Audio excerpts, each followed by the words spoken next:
He was Portland's quietest fisherman. For 16 years at the Willamette River, under the same bridge, no one even knew his name. They just called him the crazy man under the bridge. Until that morning when 6-year-old Lily fell into the river. The old man's underwater endurance and swimming technique. This couldn't just come from fishing experience. Welcome to Hidden Hero Stories. Before we begin this incredible rescue story, tell me in the comments which city you're watching from today. And if you believe stories like these hidden heroes need to be heard, hit that subscribe button and help us keep these stories alive. On the east side of Portland, under the old Morrison Bridge that crosses the Willamette River, the same man stood every day at the same time. Samuel Harrison, 68 years old, white-haired, a quiet man. He had an old fishing chair, simple fishing gear, and a routine that hadn't changed in decades. Every morning he would arrive at 6, leave at 7 in the evening. In between, he wouldn't say a single word. Joggers passing by didn't notice him. Cars crossing the bridge were unaware of his presence. Samuel was one of Portland's invisible people. The neighborhood knew him as much as they didn't know him. They called him the crazy fisherman under the bridge. Children were afraid of him. Adults ignored him. No one was curious about Samuel's story. Until that morning when everything changed.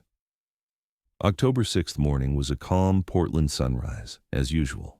Samuel had cast his line under the bridge's shadow, watching the river's flow. Morning joggers had started running. The city was waking up. At 7:30, a young mother, Jessica Martinez, was walking along the riverbank with her 6-year-old daughter, Lily. Lily was playing, splashing stones with her tiny feet. "Lily, don't get too close to the water," said Jessica. But Lily was busy watching the ducks in the river. Her small feet were trying to maintain balance on the slippery stones. Samuel was watching this scene from under the bridge. Children and water. This combination always made him anxious, but he didn't intervene. He never intervened. As Lily tried to get even closer to the ducks, her foot slipped. For a moment she hung in the air, then splash. The little girl fell into the river's cold waters. "Lily!" screamed Jessica. "Help! My daughter fell in the water!" Lily was being swept toward the center of the current. Her small arms were flailing in the water. She was in panic. Portland's Willamette River was particularly fast-flowing that morning. The surrounding joggers stopped, but no one knew what to do. Someone called 911, but by the time the fire department arrived, Lily would be in the middle of the river. Samuel jumped up from his fishing chair, but he didn't make a normal rescue move. First, he took off his shoes, professionally, quickly but calmly. Then he threw off his jacket. He did breathing exercises, 3 deep breaths in perfect rhythm. Then Samuel dove into the river. But this wasn't an amateur's dive. He entered the water drawing a perfect arc, body position, angle of entry into water, movement of his arms. Everything was professional, Olympic level. Underwater, Samuel transformed into a different person. He opened his eyes. Most people couldn't see in river water, but Samuel could. He swam toward Lily with powerful strokes. The speed at which he moved was incredible. On the surface, Jessica was screaming, "Lily! Lily!" Joggers were watching from the bridge. "Is the old man trying to rescue her?" one whispered. Samuel reached Lily in 30 seconds, a distance that would take a normal swimmer 2 minutes. When he caught Lily, the child was in panic, couldn't breathe. Samuel positioned the child professionally. He held Lily's chin with his left arm, started swimming with his right arm. This was a life-saving technique. Not the kind you read in books, but the technique of someone who had trained for years. As Samuel carried Lily toward shore, he wasn't panicking at all. His breathing was regulated, his speed was controlled, as if he had done this hundreds of times before. 4 minutes, 30 seconds. That's how long he had stayed underwater. A normal person could last 1 to 2 minutes. Samuel had swum for 4.5 minutes without breathing. When he reached shore, he safely brought Lily out. The child was coughing but breathing. Jessica hugged her daughter. "Lily, oh my God!" Then she turned to Samuel. Who are you?" But Samuel was already backing away, putting on his jacket, tying his shoes. "Thank you," shouted Jessica. "What's your name?" "How can I find you?" Samuel nodded, didn't say anything. He took his fishing chair and quietly walked away. The joggers were amazed. "Who is this man?" they asked each other. One said, "He's been fishing here for 16 years, never talks." "But that swimming technique, that was professional level," said another. That evening, when Jessica returned home, she told her husband Michael what happened. Lily fell in the river, but a man saved her. The old man who fishes under the bridge. "What kind of rescue?" asked Michael. Like he was an Olympic swimmer. He stayed underwater for more than 4 minutes, and while carrying Lily, he didn't struggle at all, Michael thought. "Who is this man?" "I don't know, he didn't even say his name. But his movements, Michael, this wasn't just a lucky man. This was professional." The next day, Jessica decided to find Samuel. She went to the bridge early in the morning. Samuel was there, in his usual spot, having cast his line. Jessica approached. "Hello?" Samuel looked up, recognized Jessica. He nodded. "You saved my daughter's life yesterday," said Jessica. "I want to thank you." Samuel said quietly, "You're welcome. What's your name?" "Samuel." Jessica waited, but Samuel didn't say anything else. "Samuel, that swimming technique of yours, it was very professional. Who are you?" Samuel raised his hand as if to silence Jessica. "I'm just a fisherman." But Jessica couldn't forget what she saw in Samuel's eyes. These eyes weren't eyes that had only seen fish. "Samuel, please, I want to know something about you. I want to know the man who saved my daughter." Samuel looked at Jessica for a long time. Then he took a deep breath. "I used to be a swimmer." "What kind of swimmer?" Samuel hesitated. "Professional." Jessica's heart raced. "In the Olympics," Samuel nodded. 1976, 1980. Jessica's breath stopped. "You're an Olympic swimmer?" "Used to be," said Samuel. "Long ago?" "In which event?"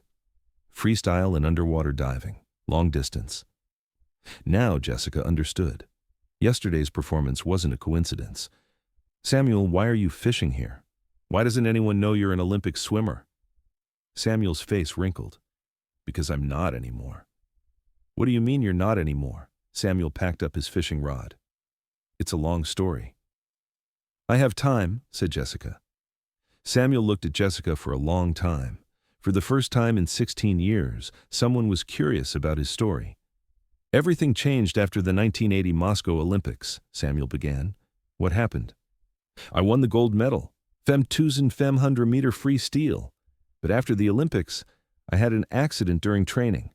Samuel's voice was trembling. "I slipped and fell at the pool edge, hit my head hard on the concrete. I suffered brain trauma." Jessica's eyes filled with tears.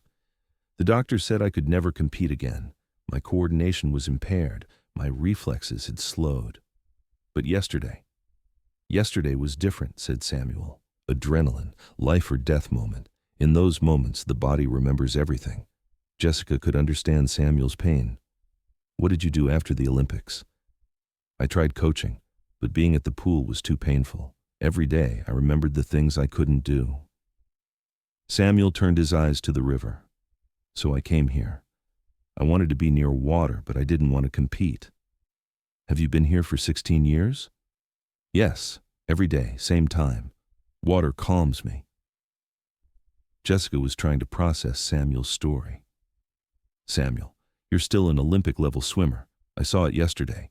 Samuel shook his head. "That was just a moment. Normally, I can't do it." "Have you tried?" Samuel stopped. "Tried what?"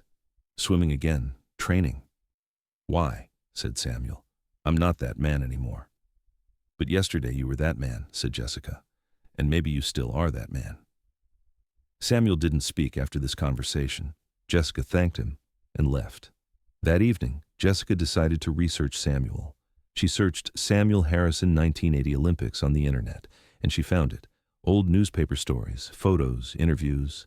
Samuel Harrison was one of America's most successful long-distance swimmers. Samuel Harrison won the gold medal in 1500 meters freestyle at the 1980 Moscow Olympics, America's youngest Olympic champion in that category. In old photos, Samuel was a strong, confident, smiling young man. He looked nothing like the current Samuel. Jessica also found Samuel's training accident. It had made big headlines in 1981. Olympic champion Samuel Harrison retired after training accident. Doctors announced he could never compete again due to brain trauma. The last news was from 1982. After that, Samuel Harrison seemed to have disappeared. The next day, Jessica returned to the bridge. "Samuel," she said, "I researched you." Samuel wasn't surprised. "What did you learn?" "That you were the 1980 Olympic champion, that you were America's youngest long-distance champion." Samuel nodded. "Can I ask you a question?" "Ask."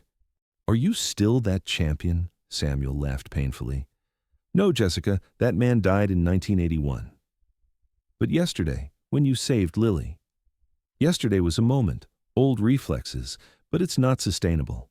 Jessica looked at Samuel's hands. These hands had once won gold in Olympic pools. "Samuel, I want to suggest something to you." "What?" "Come swimming with me." Samuel was surprised. "Where?" "There's a swimming club in the city, just a trial. I'm curious." "Curious about what?" "Whether you can still do it." Samuel hesitated. "Jessica, I haven't swum in a pool for 16 years. "But you swim in the river? I saw it yesterday." Samuel thought. He couldn't resist Jessica's insistence. "Just once," he said. The next day, Jessica took Samuel to the Portland Athletic Club. Samuel was looking at an Olympic-sized pool for the first time in 16 years.